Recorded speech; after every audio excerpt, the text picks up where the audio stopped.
Assalamualaikum warahmatullahi wabarakatuh. Alhamdulillah, sesungguhnya segala puji hanya bagi Allah Subhanahu wa taala. Nahmaduhu, kita bersama memuji Allah, wa nasta'inuhu, dan kita memohon selalu pertolongan kepadanya, wa nastaghfiruhu, dan kita memohon ampunan kepada Allah Subhanahu wa taala atas dosa-dosa kita, wa na'udzubihi min syururi anfusina, dan kita memohon perlindungan kepada Allah Subhanahu wa taala dari kejahatan nafsu kita, wa min sayyiati a'malina, dan kita juga memohon perlindungan kepada Allah Subhanahu wa taala dari keburukan amal perbuatan kita. May yahdihillahu fala mudhillalah, karena barang siapa yang diberi petunjuk oleh Allah Subhanahu wa taala, maka sekali-kali tidak akan ada seorang pun yang mampu menyesatkannya. Wa may yudlil fala hadiyalah, dan barang siapa yang disesatkan oleh Allah Subhanahu wa taala, maka sekali-kali tidak akan ada seorang pun yang mampu memberikannya petunjuk. Asyhadu an la ilaha illallah wahdahu la syarikalah, wa asyhadu anna Muhammadan abduhu wa rasuluh wa safiyuhu wa khaliluh, salawatu rabbi wa salamuhu alaihi wa ala alihi wa sahbihi wa sallama tasliman katsira. Allah Subhanahu wa taala berfirman, a'udzubillahi minasyaitonir rajim, ya ayyuhalladzina amanu taqullaha haqqa tuqatih wa la tamutunna illa wa antum muslimun. Wahai orang-orang yang beriman, bertakwalah kalian kepada Allah dengan sebenar-benarnya takwa, dan jangan sekali-kali kalian mati kecuali dalam keadaan Islam. Fa inna asdaqal hadithi kitabullah, maka sebenar-benar perkataan adalah firman-Nya Allah Subhanahu wa taala. Wa khairul hadi hadi Muhammadin sallallahu alaihi wasallam, dan sebaik-baik petunjuk adalah petunjuknya Nabi Muhammad sallallahu alaihi wasallam. Wa syarrul umuri muhdatsatuha, dan seburuk-buruk perkara adalah perkara-perkara baru yang diada-adakan di dalam agama. Fa inna kulla muhdatsatin bid'ah, karena setiap perkara-perkara baru yang diada-adakan di dalam agama adalah bentuk kebid'ahan. Wa kulla bid'atin dhalalah, dan setiap kebid'ahan merupakan kesesatan. Wa kulla dhalalatin finnar, dan setiap kesesatan tempatnya adalah di neraka. Hadirin sekalian, marilah kita panjatkan puja dan puji syukur kita kehadirat Allah Subhanahu wa taala atas limpahan rahmat dan karunia-Nya kepada kita yang tidak terhingga. Salawat dan salam marilah kita limpah curahkan kepada junjungan kita, suri tauladan kita, nabi kita tercinta Muhammad sallallahu alaihi wasallam, beserta kepada seluruh keluarganya, seluruh sahabatnya dan umatnya yang menerima dan beramal dengan risalah yang telah beliau perjuangkan hingga akhir zaman kelak. Hadirin sekalian, segala puji bagi Allah, kita kembali bisa berkumpul di masjid yang kita cintai ini dalam rangka bermajelis ilmu, dalam usaha untuk menambah keilmuan kita, berusaha untuk menambah ketakwaan kita kepada Allah Subhanahu wa taala. Maka saya berwasiat kepada diri saya pribadi dan jamaah sekalian untuk mengikhlaskan niat kita di dalam usaha kita yang satu ini, dan semoga Allah Subhanahu wa taala mengkaruniakan kepada kita keistiqomahan di atas jalan keilmuan hingga akhir hayat kita. Hadirin sekalian, kita lanjutkan pembahasan kita. Hadis ke-6 ya, hadis ke-6. Bisa dibuka kitabnya halaman 96. Kita baca dulu. Ya, kita baca terjemahannya saja biar cepat. Qala al-muallif hafizahullahu taala, halal dan haram telah jelas. Halal dan haram telah jelas. Dari Abu Abdullah An-Nu'man bin Bashir radhiyallahu taala anhu, beliau berkata, aku mendengar Rasulullah sallallahu alaihi wasallam bersabda, sesungguhnya perkara-perkara yang halal itu jelas dan perkara-perkara yang haram itu jelas, dan di antara keduanya ada perkara-perkara syubhat yang samar, yang mana banyak orang yang tidak mengetahui hal itu. Barang siapa yang menjaga dirinya dari syubhat, maka dia telah menyelamatkan agamanya dan harga dirinya. Dan barang siapa yang masuk ke dalam syubhat, maka dia akan terjerumus kepada hal-hal yang haram. Seperti seorang pengembala yang mengembalakan hewannya di sekitar daerah terlarang, maka dikhawatirkan hewan gembalanya masuk ke dalam daerah terlarang tersebut. Ketahuilah sesungguhnya setiap raja itu memiliki daerah terlarang. Ketahuilah sesungguhnya daerah-daerah terlarang Allah Azza wa Jalla adalah hal-hal yang diharamkan oleh Allah Azza wa Jalla.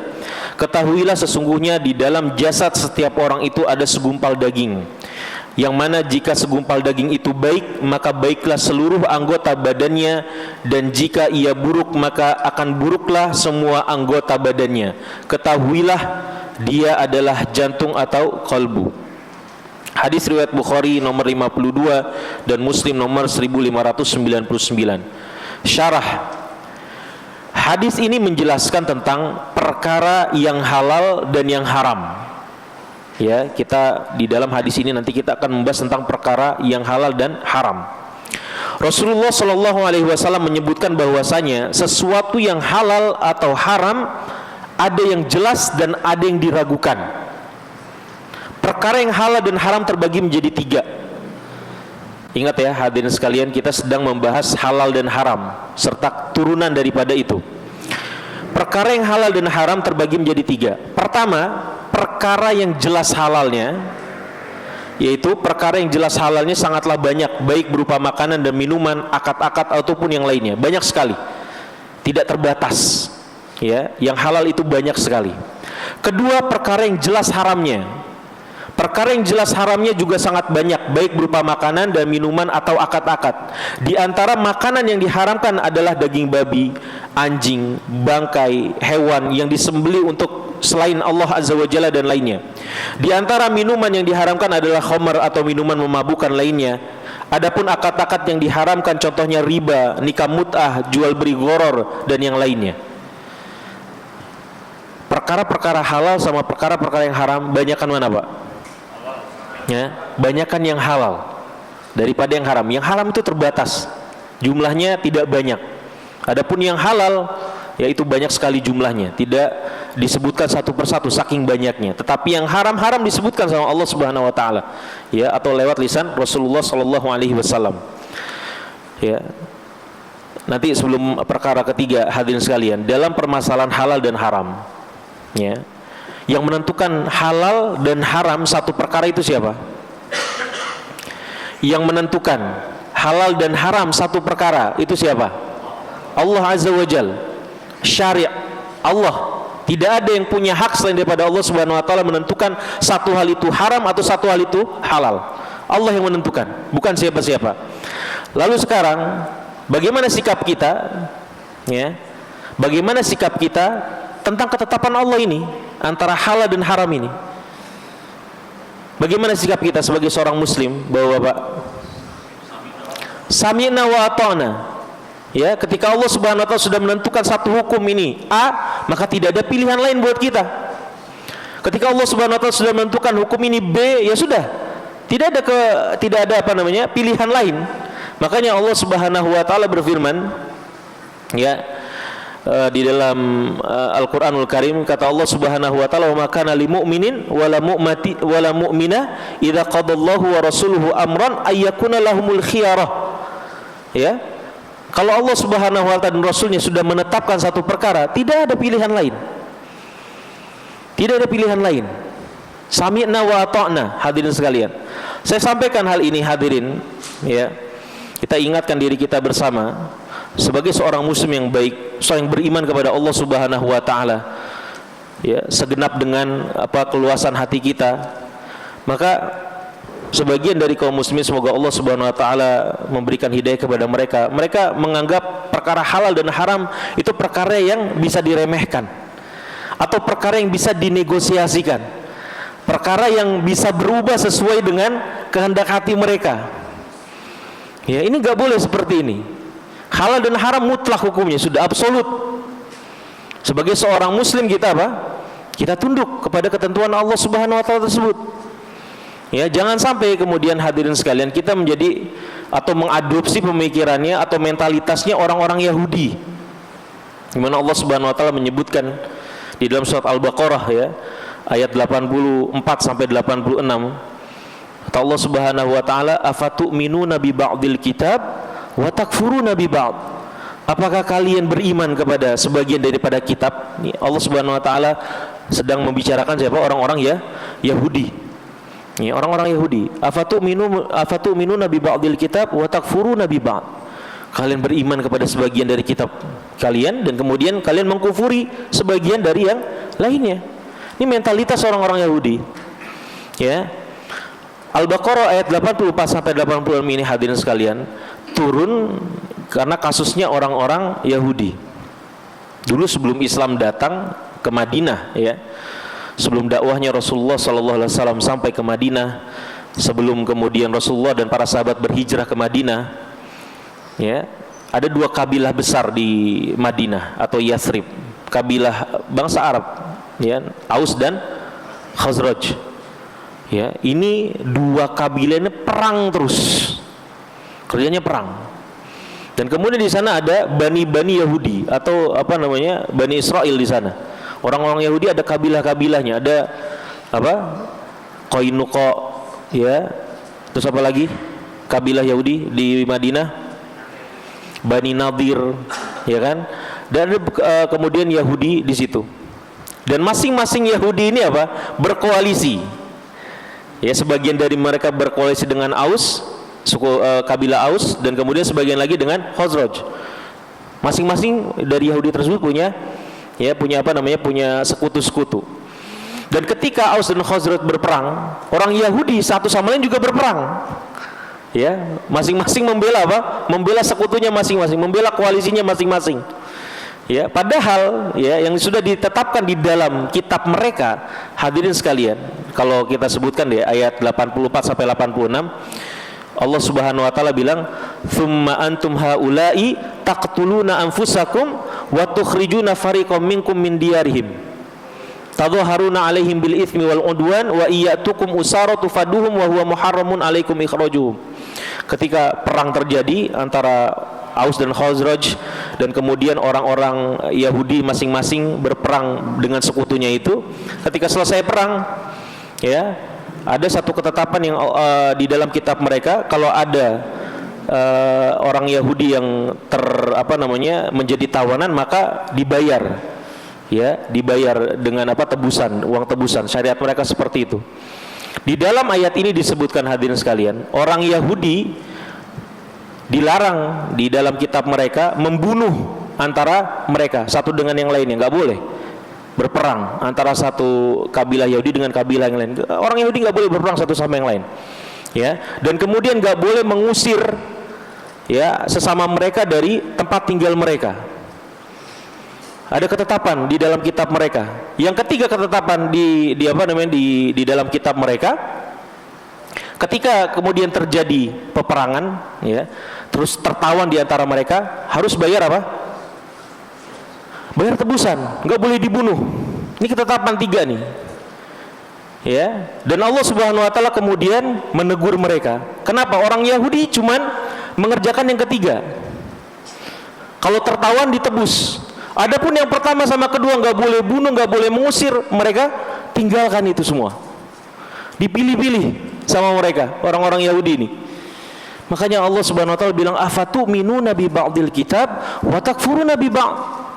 Apakah kamu beriman dari sebagian daripada kitab dan kemudian yang lainnya kamu kufuri? Enggak boleh pilih-pilih, hadirin sekalian. Makanya kata Allah Subhanahu wa taala, udkhulu fis silmi kafah. Secara keseluruhan, totalitas, tunduk sama Allah, sami'na wa ata'na. Enggak boleh kita kemudian memilah-milih. Ya, maka kata Allah Subhanahu wa taala, fama jazaa'u man yaf'alu dzalika minkum illa khizyun fil hayati dunya wa yaumal qiyamati yuradduna ila asyaddil adzab. Nih, bagi orang-orang yang kemudian memilah-milih, orang-orang Yahudi ini, ya, mereka hanya beriman sebagian dari kitab yang sesuai dengan hawa nafsu mereka, dan kemudian yang tidak sesuai dengan hawa nafsu mereka, mereka tolak, mereka tidak kerjakan. Ya, kata Allah Subhanahu wa taala, fama jazaa'u may yaf'alu dzalika minkum illa khizyun fil hayati dunya, kehinaan di dunia, wa yaumal qiyamati yuradduna ila asyadil adzab, dan nanti di hari kiamat dikembalikan pada azab yang pedih. Ya, maka ini mentalitas yang harus kita bangun, hadirin sekalian, sebagai seorang muslim. Ya, ketika Allah sudah berkehendak A, berkehendak B, tidak ada pilihan bagi kita, ya, kecuali apa? Taat kepada Allah Subhanahu wa taala. Dan kemudian dalam permasalahan halal dan haram ini, hadirin sekalian, kita sebutkan bahwa Allah Subhanahu wa taala sangat sayang sama kita. Ya, innallaha ta'ala ar-rahim bi ibadihi qad ahalla lana minat thayyibat ma la yuhsa. Allah Subhanahu wa taala menghalalkan kepada kita banyak sekali perkara-perkara, tidak terhitung. Ya. Walidzalika lam yufassil fil mubahat li'anha katsirah la tuhsar wa innama fussila fil muharramat linhisariha. Ya, Allah Subhanahu wa taala tidak menyebutkan yang perkara-perkara yang boleh kita lakukan, yang halal untuk kita makan, disebutkan secara detail tidak, satu persatu. Nah, Pak, sapi halal, ayam halal misalnya, sirup marjan halal, disebutkan satu-satu. Enggak, banyak sekali. Yang disebutkan oleh Allah Subhanahu wa taala hanya perkara-perkara yang diharamkan karena jumlahnya jauh lebih sedikit dibandingkan dengan yang halal. Ini bentuk rahmatnya Allah Subhanahu wa taala. Ya, perkara-perkara makanan saja bisa nggak dihitung pakai jari yang diharamkan oleh Allah, Pak? Apa saja, Pak, yang diharamkan sama Allah Subhanahu wa taala atas kita? Hah? Daging babi, terus anjing, terus khamar, terus makanan, zina bukan makanan. Bangke, terus yang bertaring, terus yang disembelih selain untuk Allah, terus apalagi darah, ya, dan seterusnya. Jumlahnya banyak atau sedikit dibandingkan dengan apa yang Allah Subhanahu wa taala halalkan buat kita. Ya, Allah Subhanahu wa taala mengharamkan khamr. Alternatif dari khamr banyak sekali. Jus aja itu bermacam-macam. Antum bisa sebutkan jus ada apa aja, Pak? Semua buah bisa di jus, ya kan? Semua bisa di jus, halal, ya kan? Alternatif dari khamr satu yang diharamkan sama Allah, alternatifnya begitu banyak, ribuan, ya, ribuan. Daging babi haram, diharamkan oleh Allah Subhanahu wa taala. Alternatif dari babi banyak sekali. Ya, daging-daging selain daripada daging babi yang lebih nikmat dari daging babi banyak sekali. Ya kan? Ini bentuk rahmatnya Allah Subhanahu wa taala kepada kita. Ya, maka dari itu sekali lagi hadirin sekalian, ya, tidak ada zat yang paling sayang sama kita melebihi cintanya atau kasih sayang Allah kepada hamba-hambanya yang beriman. Antum harus ya benar-benar tanamkan kesadaran ini dalam diri antum, ya, diri kita semua. Kemudian lanjut halaman 97. Tadi perkara yang halal dan haram itu terbagi menjadi 3. Yang pertama yang jelas halalnya, yang kedua perkara yang jelas haramnya, yang ketiga adalah perkara yang rancu dan tidak jelas statusnya, syubhat. Ya, syubhat. Bagi sebagian orang mungkin jelas, bagi sebagian orang mungkin jelas, tetapi bagi sebagian orang yang lainnya tidak jelas. Ya, maksudnya perkara ini rancu hukumnya, apakah ia termasuk perkara yang halal ataukah yang haram? Ya, perkara ini juga sangat banyak. Biasanya para ulama berselisih tentangnya.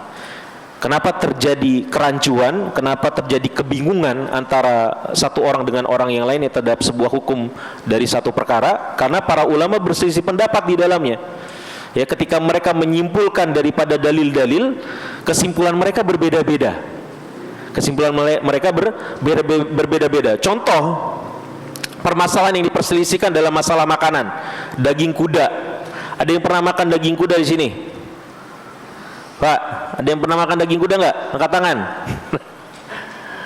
Ya, ini salah satu contohnya adalah perkara daging kuda. Apa hukum makan daging kuda? Ini diperselisihkan para ulama. Ini sebuah contoh buat kita, ya. Kenapa kemudian para ulama berselisih pendapat di dalamnya? Ya. Yang pertama, ada pendapat ulama yang mengatakan bahwa daging kuda itu halal dikonsumsi, boleh. Ya, ini pendapat jumhur ulama. Mayoritas ulama berpendapat bahwa daging kuda itu halal untuk dimakan. Dalilnya apa? Satu, dari Jabir bin Abdullah radhiyallahu taala anhuma, beliau mengatakan, "Naha Rasulullah sallallahu alaihi wasallam yaum Khaibar an luhumil himar, humur al-ahliyah wa rakhasa fil khail." Ya, kata Jabir bin Abdullah, ketika perang Khaibar, Rasulullah sallallahu alaihi wasallam melarang makan daging keledai, jinak. Ya, dan beliau membolehkan daging unta. Ini hadis riwayat Bukhari dan Imam Muslim, sahih hadisnya. Ya. Kemudian yang kedua, hadis Asma binti Abu Bakar radhiyallahu taala anhuma, beliau mengatakan, ya naharna ala ahdi Nabi sallallahu alaihi wasallam farasan fa akalnahu. Ya, kata Asma binti Abu Bakar, kami pernah menyembelih kuda di zamannya Rasulullah sallallahu alaihi wasallam dan kami memakannya. Hadis riwayat Bukhari dan Muslim juga. Hadis sahih.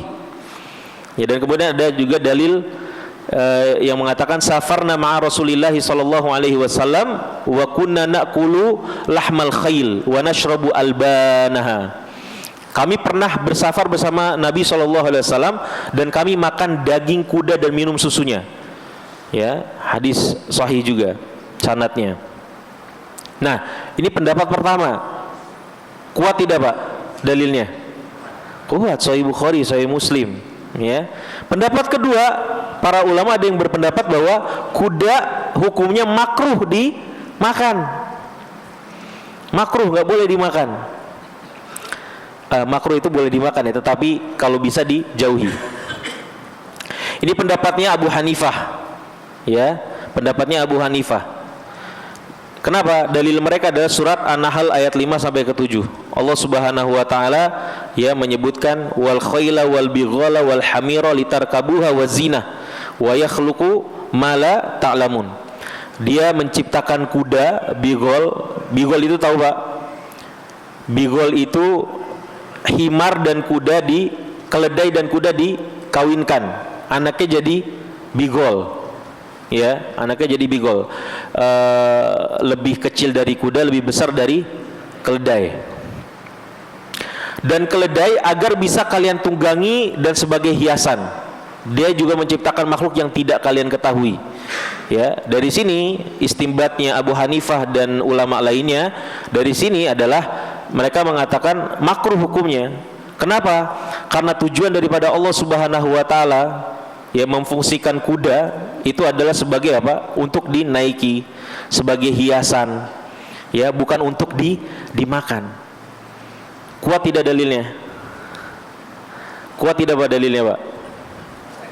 Maka dibantah sama ulama-ulama yang pendapat pertama tadi.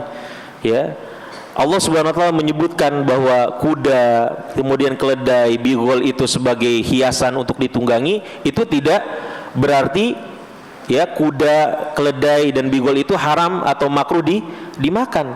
Ya, Allah Subhanahu wa taala tidak membicarakan tentang hukum memakannya, tetapi menyebutkan di antara fungsi daripada kuda, keledai dan bigol. Ya. Dan kemudian kata Al-Imam An-Nawawi rahimahullahu taala ya bahwa hadis yang menjadi acuan mereka contohnya adalah hadis riwayat Abu Dawud, naha Rasulullah sallallahu alaihi wasallam an luhumil khayl wal bighal wal hamir wa kullu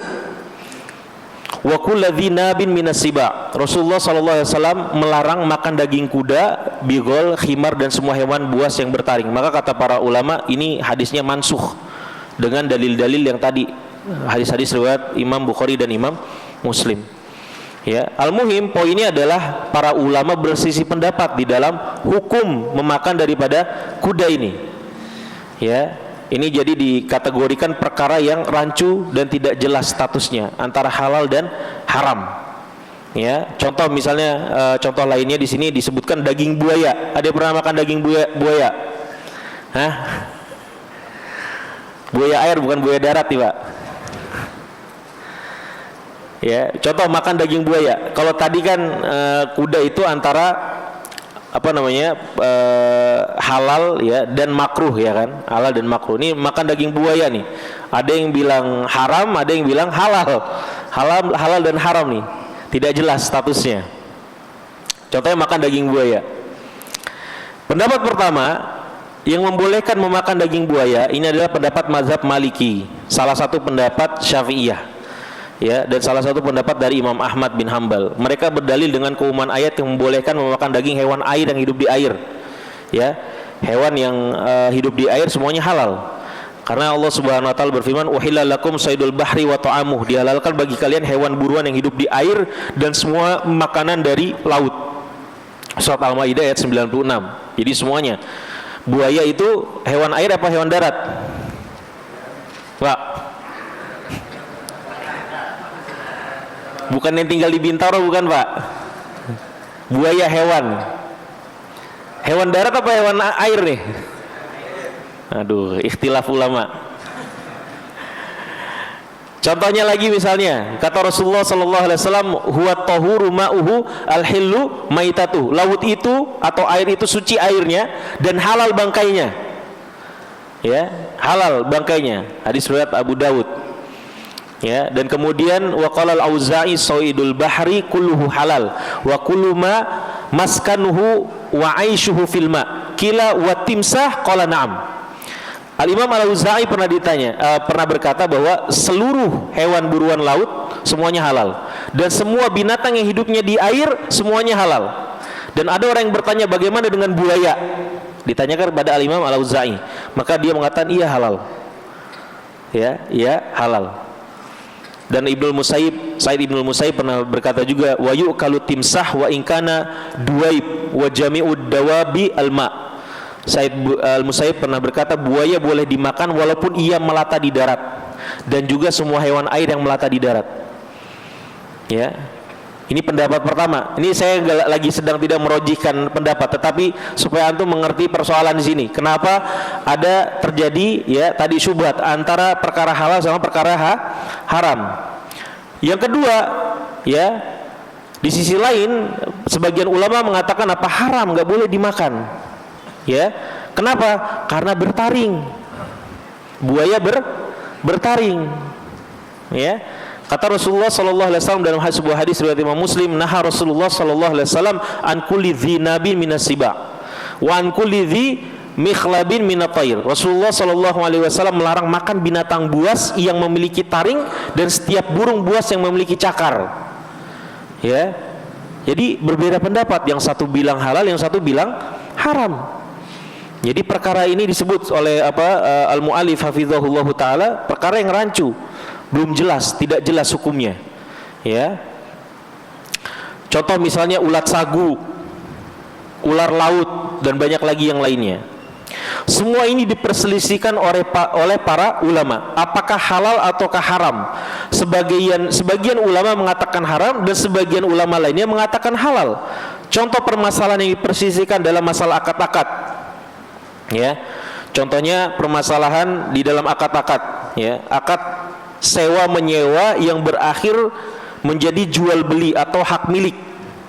Al-ijar al-muntahi bitamlik. Ya, ini leasingnya, mungkin ya, leasing artinya. Sewa menyewa berakhir jual beli sewa menyewa yang berakhir dengan jual beli. Contohnya, si A menyewa rumah kepada B dengan membayar tiap bulannya 5 juta selama 2 tahun. Jika selesai pembayaran sewanya selama 2 tahun, maka rumah tersebut menjadi milik si B. Dalam masalah ini para ulama berselisih pendapat yang sangat panjang. Antum namanya siapa? Padanu. Ya, misalnya Padanu punya rumah kosong. Ya, saya mau menyewa ke Padanu. Ya, mau menyewa dan kemudian Padanu menawarkan dengan sistem seperti ini. Oke, saya sewakan, ya, dan kemudian harganya lebih tinggi dari pasaran sewaan per bulan rumah. Misalnya rata-rata sewa rumah sebesar punya Padanu misalnya sebulan 1 juta misalnya, ya, atau sebulan 2 juta. Ya, tetapi harga penyewaan Padanu 5 juta atau 6 juta kepada saya. Tetapi dengan opsi setelah 2 tahun rumahnya jadi punya saya. Ya. Setelah 2 tahun rumah tersebut saya bayar sewa setiap bulan 6 juta. Setelah 2 tahun jadi punya saya. Ini kan berarti ada 2 akad di dalamnya. Ini boleh apa tidak seperti ini? Boleh atau tidak? Nah, disebutkan oleh Al-Ustaz Firanda hafizahullah taala di sini, ini diperselisihkan oleh para ulama. Boleh enggak Pak di situ? Boleh enggak ada akad di sini antara, jadi enggak jelas antara jual beli apa sewa menyewa. Ada 2 akad di dalam satu waktu untuk satu objek, satu komoditi. Ya. Di sini jadi persoalan dan ini perdebatan panjang para ulama.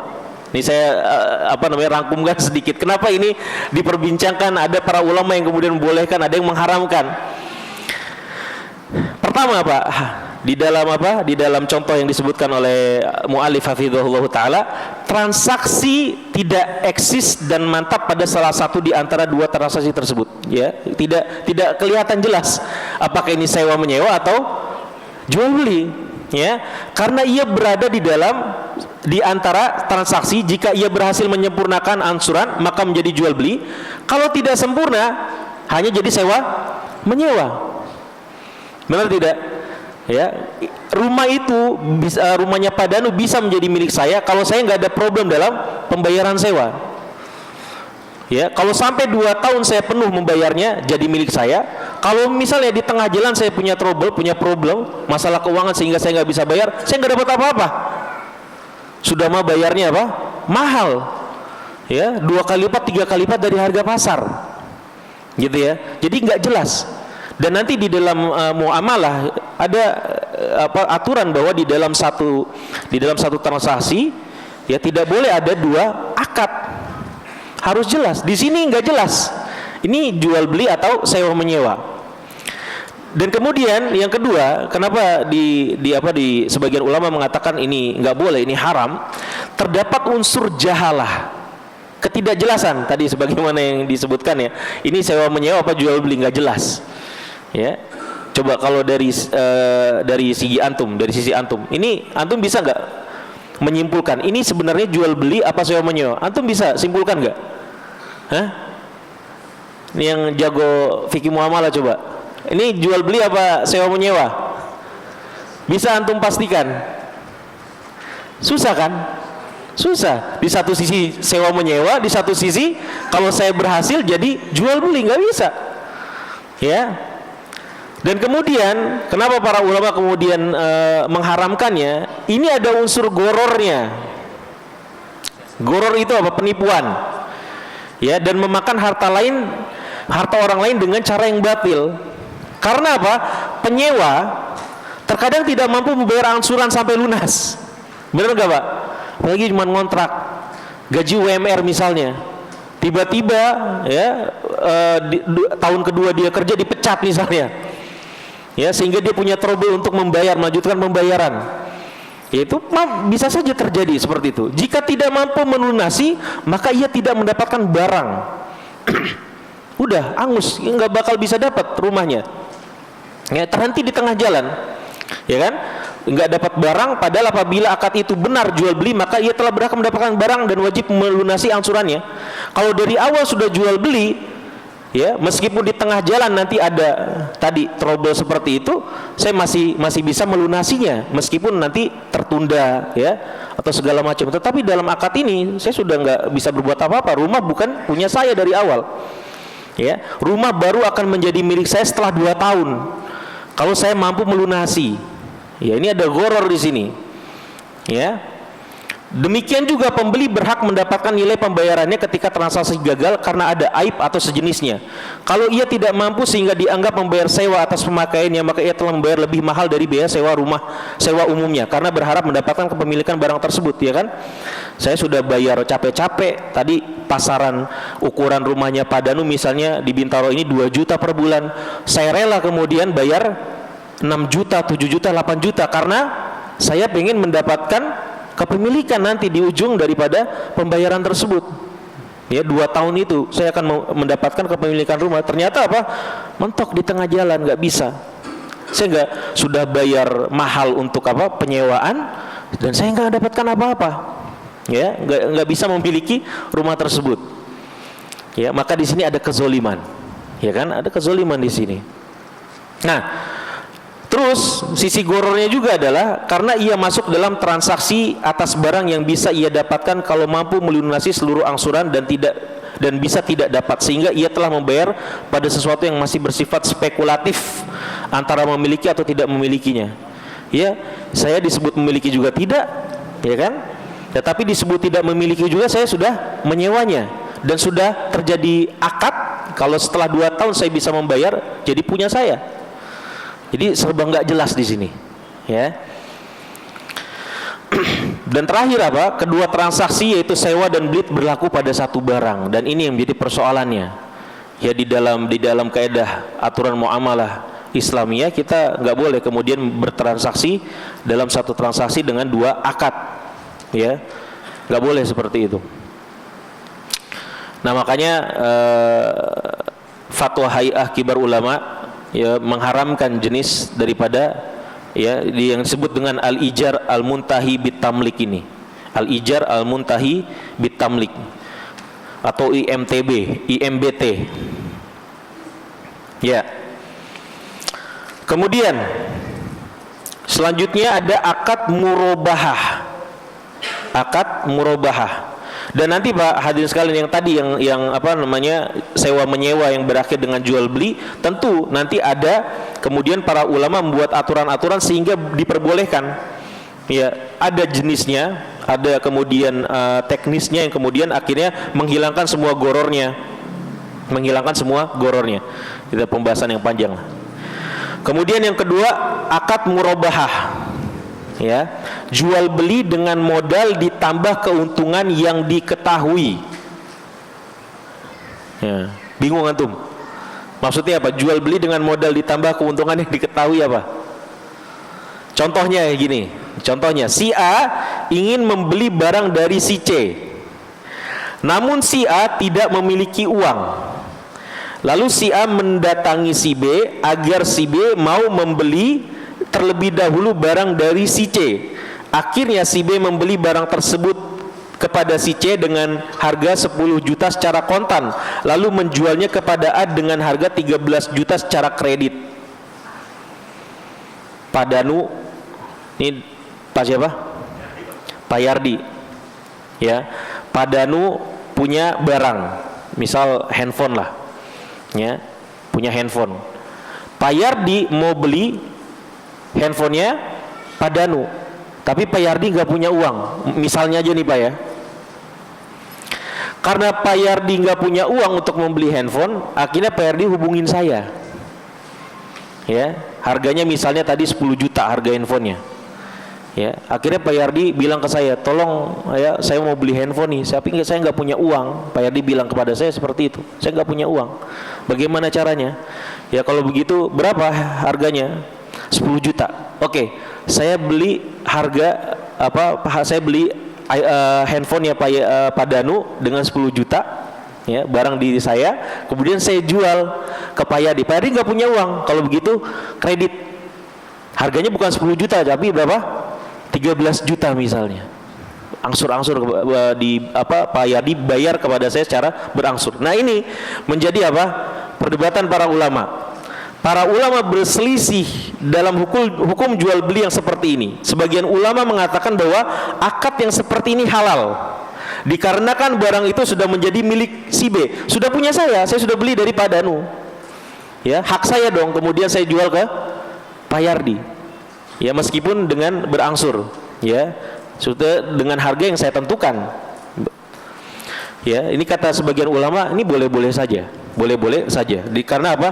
Barang sudah punya si B, sudah berganti kepemilikan, dan kemudian saya yang punya pemilik yang baru berhak saja menjual apa barang tersebut sesuai dengan kehendak saya.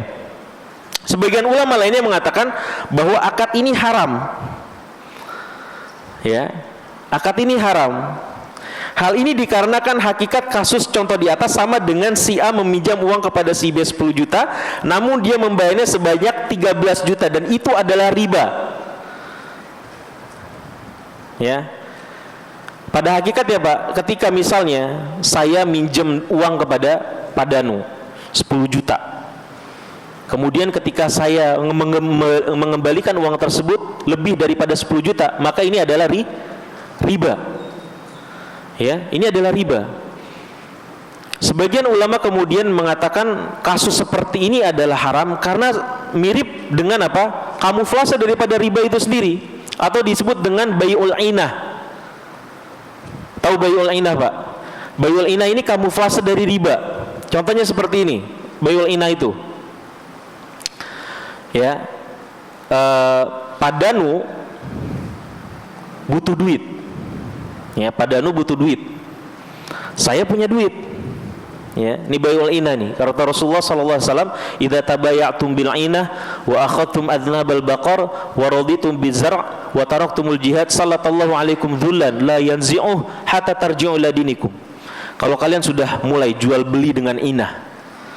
Inah ini kamuflase daripada riba. Ya, inah ini kamuflase daripada riba. Pak Danu butuh duit. Saya punya duit. Ya. Kalau Pak Danu minjem duit sama saya nggak dapat untung apa-apa.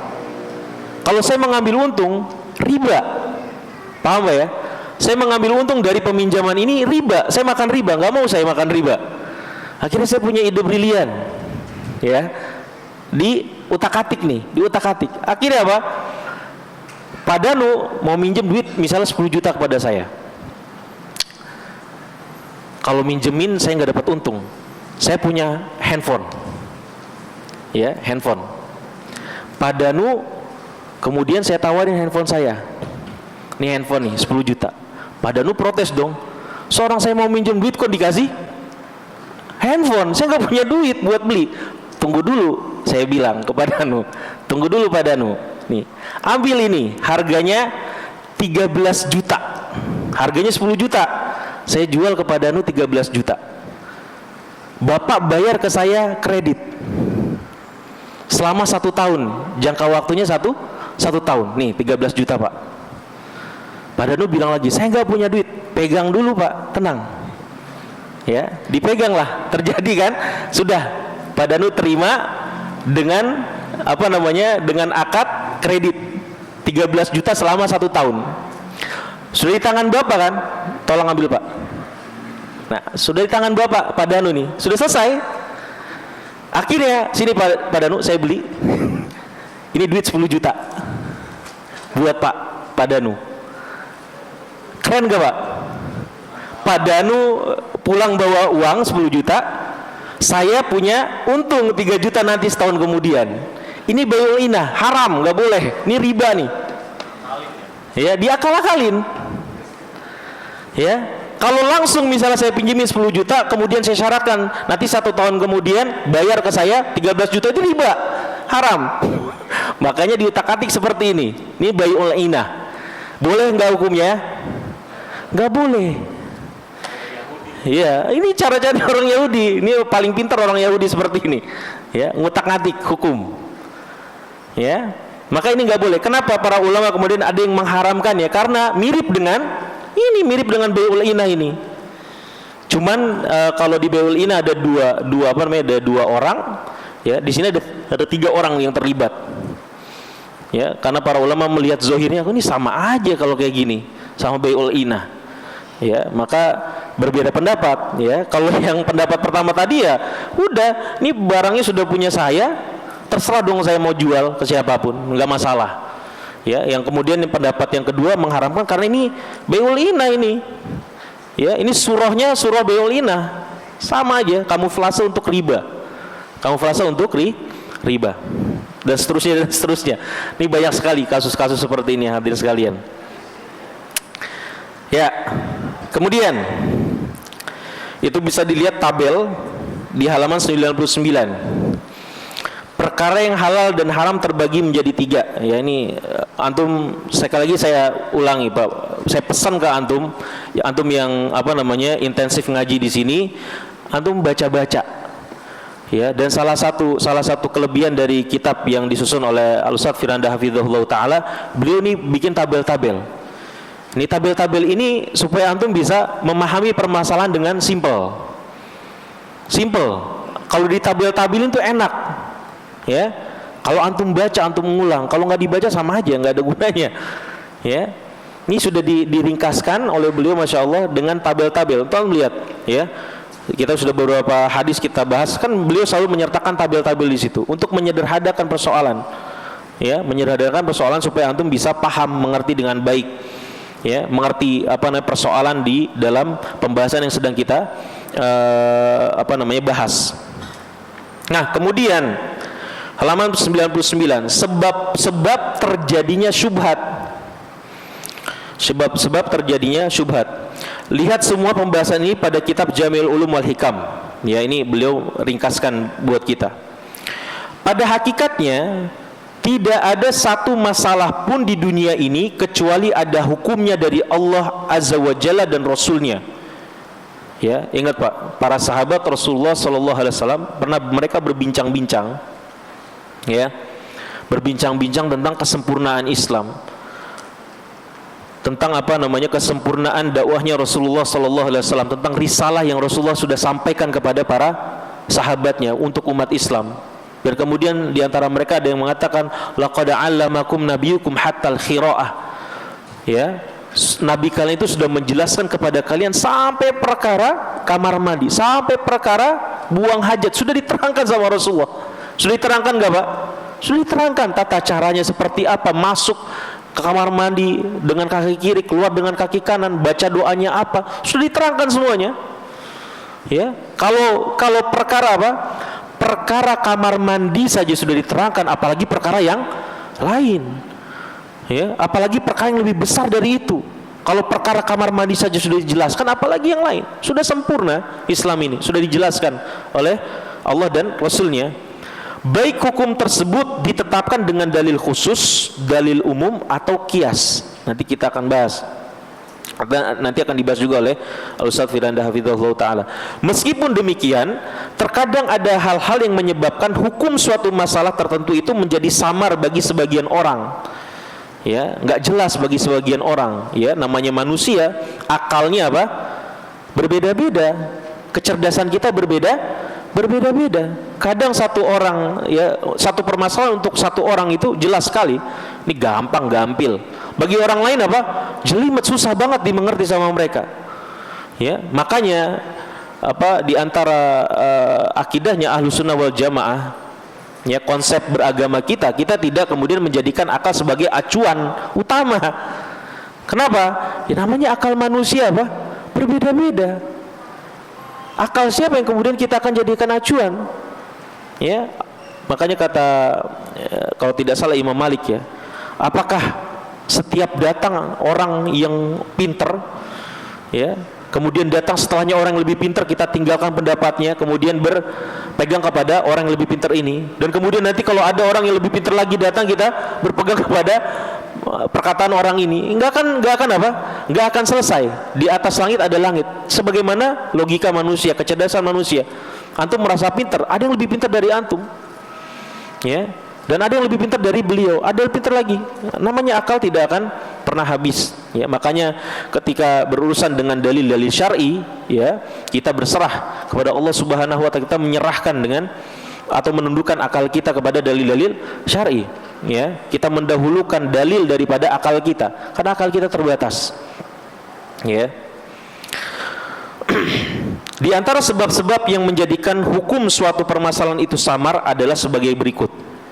Nah, sekarang kenapa, ya, atau sebab-sebabnya, faktor-faktornya Isya, ya.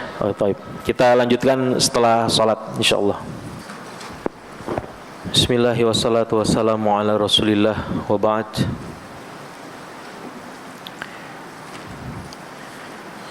Dibuka halaman 99. Kita akan membahas tentang sebab terjadinya syubhat. Sebab terjadinya syubhat. Apa sih yang kemudian mengakibatkan syubhat itu terjadi? Pertama, sebab-sebab yang kembali kepada dalil. Artinya persoalan yang menjadi sebab utama adanya syubhat tersebut adalah dalil-dalilnya, bermuara pada dalil-dalil yang ada pada perkara tersebut. Terkadang suatu perkara menjadi syubhat dikarenakan kondisi dalilnya. Ya, persoalannya bersumber pada kondisi dalil di dalam pembahasan tersebut. Di antara sebab-sebab tersebut adalah satu, penjelasan tentang dalil tersebut kurang tersebar sehingga yang mengetahuinya hanya sebagian orang. Di antara contohnya hukum haramnya musik. Haramnya musik.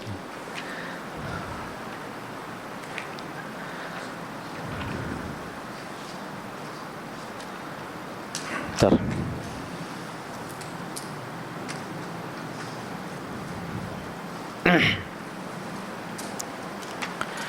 Dahulu hukum tentang haramnya musik menjadi syubhat bagi sebagian orang. Dahulu, ya, dahulu. Artinya hukum haramnya musik itu tidak bisa diakses oleh semua orang. Artinya tidak semua orang tahu tentang hukum musik tersebut.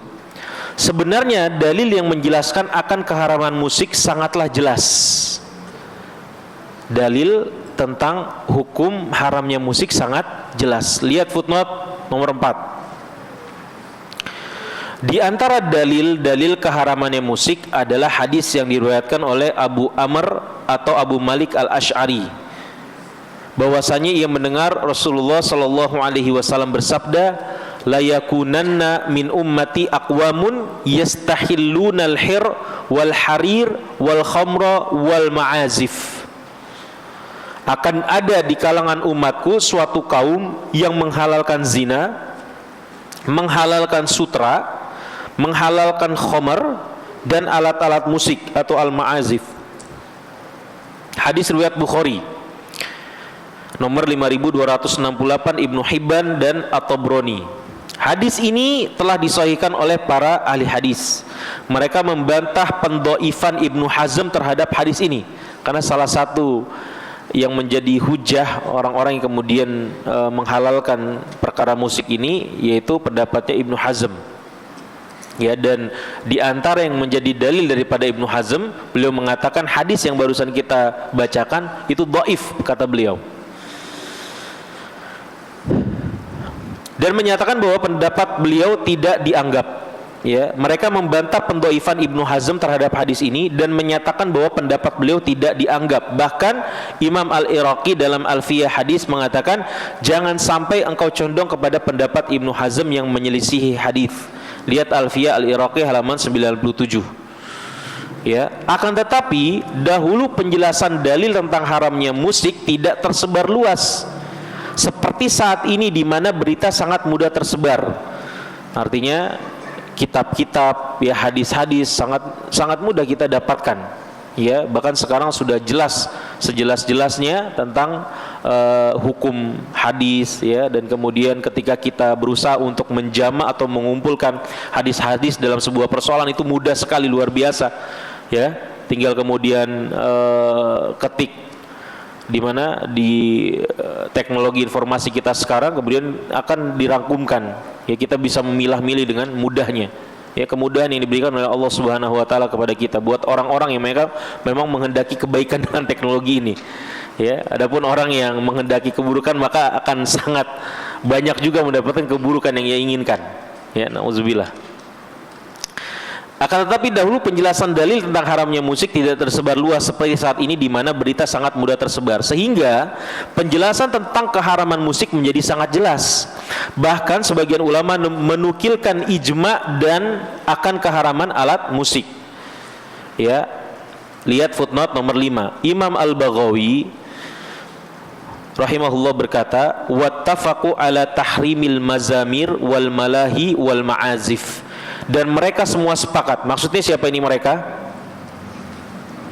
Para ulama, ya, sepakat tentang keharaman seruling, alat-alat yang melalaikan dan alat-alat musik.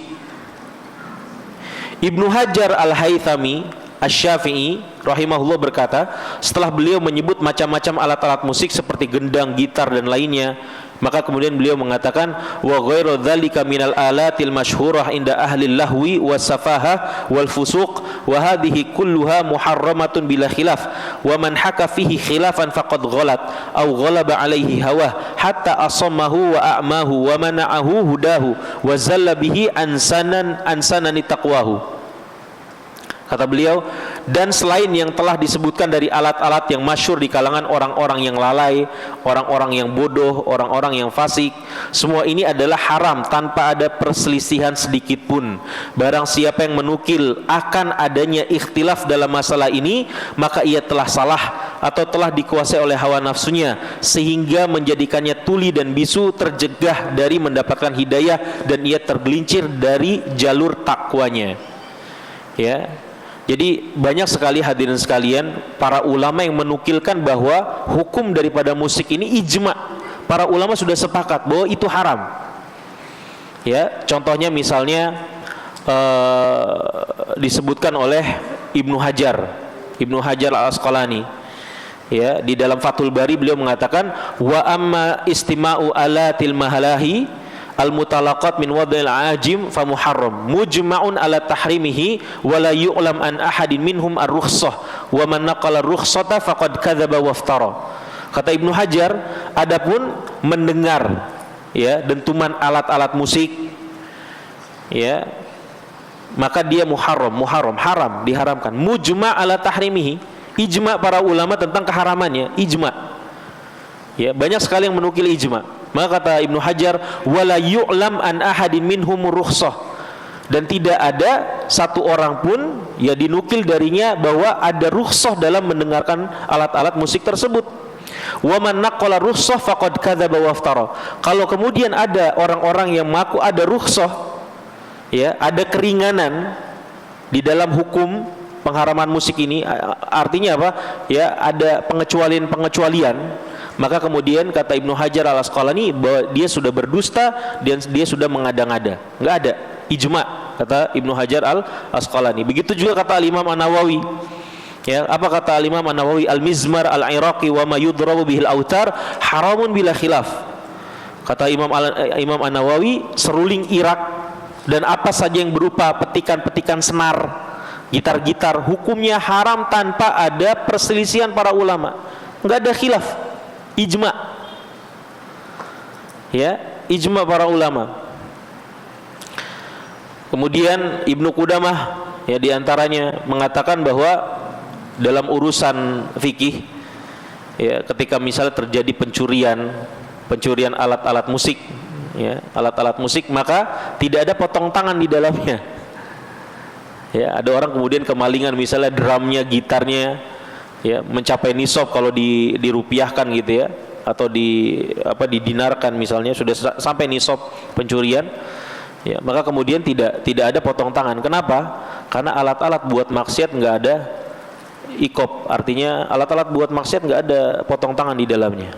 Ya, karena alat-alat tersebut digunakan untuk maksiat kepada Allah Subhanahu wa taala. Ya. Dan banyak sekali hadirin sekalian ijma para ulama tentang permasalahan ini. Ya, itu hadirin sekalian, ada sebab-sebab yang kembali kepada dalil ya, nanti ada beberapa kita lanjutkan pada pertemuan berikutnya. Banyak pembahasannya. Baik, sekarang kuis. Yang belum punya kitab angkat tangan. Masya Allah, masih banyak aja ya. Baik, semuanya wajib ikut.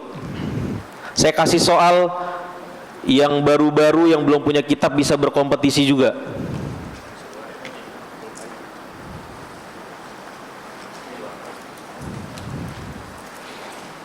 Kalau dengerin dari awal insya Allah bisa, nggak perlu ngeliat buku.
Masih ada yang ibu-ibu, masih ada yang belum dapat buku.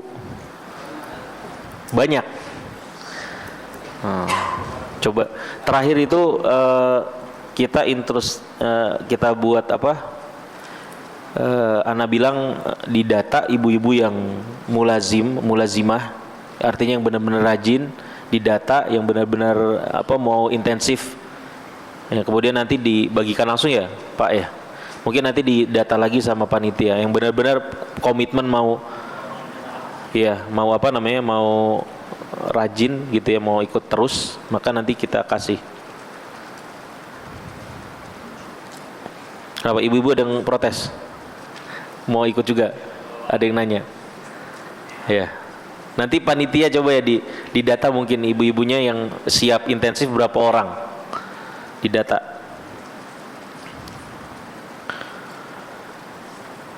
Soalnya gampang. Apa itu bai'ul inah? Tadi saya sudah sebutkan contohnya tuh. Antum gimana kasus bai'ul inah tuh sebagaimana yang Anda contohkan tadi? Aduh. Coba. Paham enggak antum bai'ul inah tadi? Bai'ul inah. Pakai bahasa antum aja.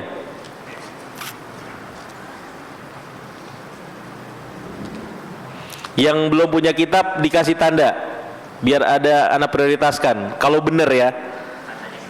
Kalau jawaban yang ngawur ya nggak bakal dapat juga.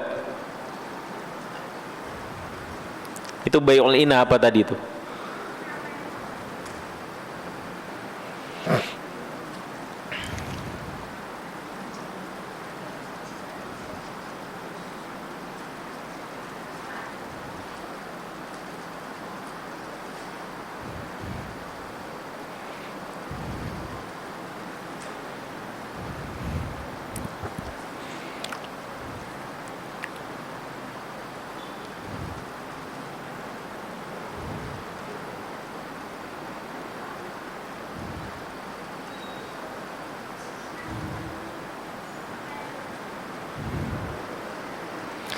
Atau penting memahami bai'ul inah ini, karena nanti turunan daripada praktek-praktek ribawi ya, nanti akan turunan daripada ini nih, kasus seperti ini. Bagaimana orang yang mau, apalagi orang-orang Yahudi ya, ini pandai sekali dalam urusan riba, kamuflasenya seperti apa. Ini contoh paling sederhana bai'ul inah, kamuflase daripada riba.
Gimana? Ya. Apakah subhat itu bisa terjadi salah satunya akibat ulama memandang khilaf para ulama memandang satu masalah? Tergantung khilafnya dalam permasalahan apa. Nanti ada kategori-kategorinya. Kalau ada satu perkataan atau satu permasalahan itu ijma para ulama, ya kemudian ada pendapat lain daripada orang lain yang kemudian bertentangan dengan ijma para ulama tersebut, yaitu bisa dikatakan sebagai syubhat. Ya, adapun kalau misalnya perselisihan yang terjadi itu memang kuat, masing-masing daripada para ulama itu punya dalil yang kuat, maka tidak disebut sebagai perkara syubhat. Ya, tergantung nanti persoalannya apa. Ya, persoalannya apa.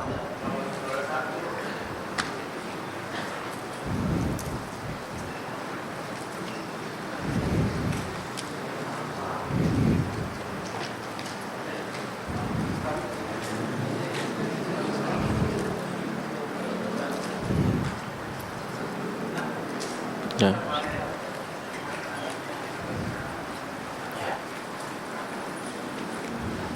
Iya.